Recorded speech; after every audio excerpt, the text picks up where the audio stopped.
Yeah, I'm back again. This is Jim from Marshall. Thought I'd talk to you just a little bit more about this Ron Paul thing.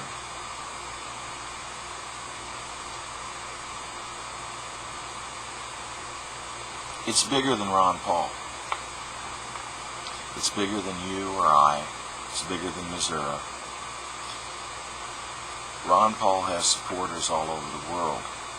This thing that he's hit, this chord, this resonating chord that he's hit, not just here in the United States, but also in other countries, is a thing called freedom.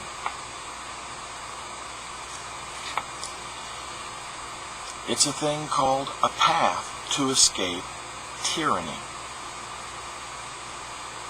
Now, you don't hear words like tyranny much because our forefathers fought that battle a couple of 100 years ago. And to be honest, it's a shame we have to fight the fight again, but it looks like we're going to have to.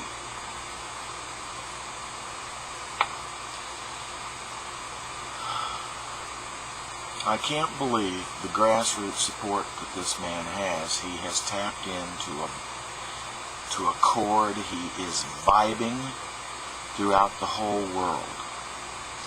Even if Ron Paul can't get elected, even if he does not get elected,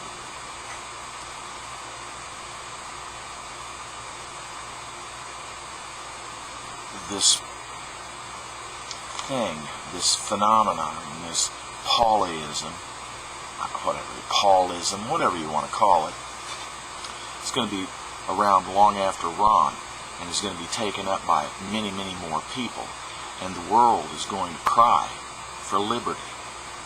Cry like it hasn't cried before, because you see, we're all connected with one another. We're connected with one another through an IP network.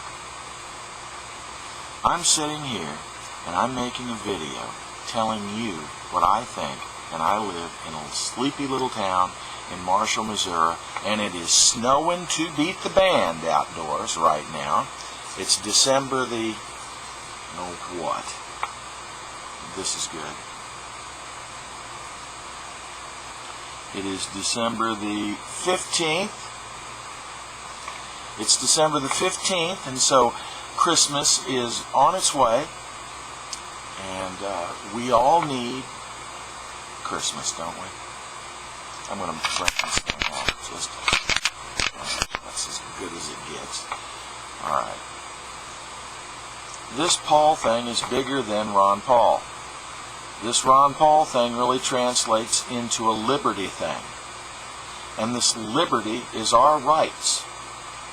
Our rights guaranteed to us by our Constitution, and by to the preamble of the Constitution, and by the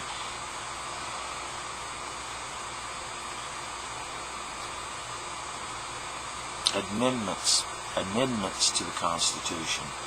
Well, here's the point, folks.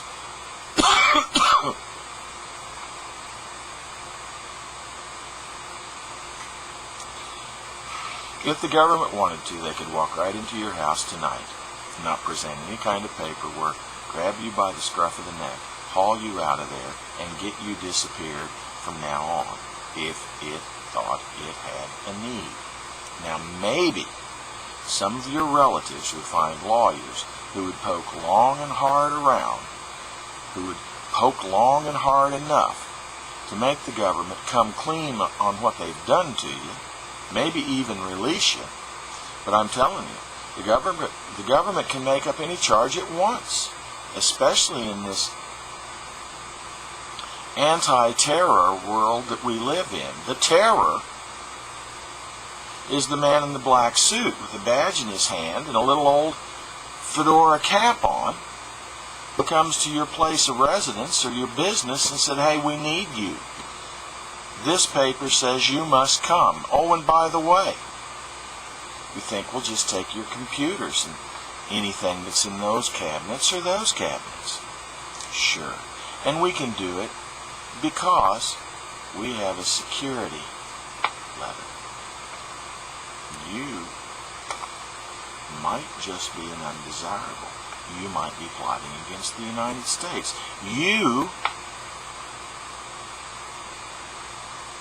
could be dangerous. Okay, fine. I am a dangerous man. Dangerous to myself. All right, back to Ron.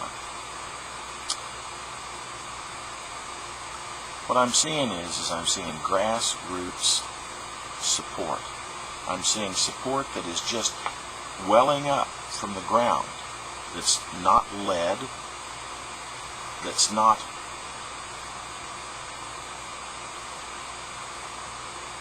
dictated to. I see a lot of people that are just doing what they can to try to get this man elected. That's grassroots, folks. Traditional. Non-spin.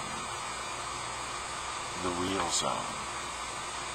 Hasn't been Hannitized, in other words. It's real. Anyway, that's what he has. For better or for worse, like it or not, Ron Paul has support. And if it works as hard as I think it can, I believe this man has a shot. I certainly hope so.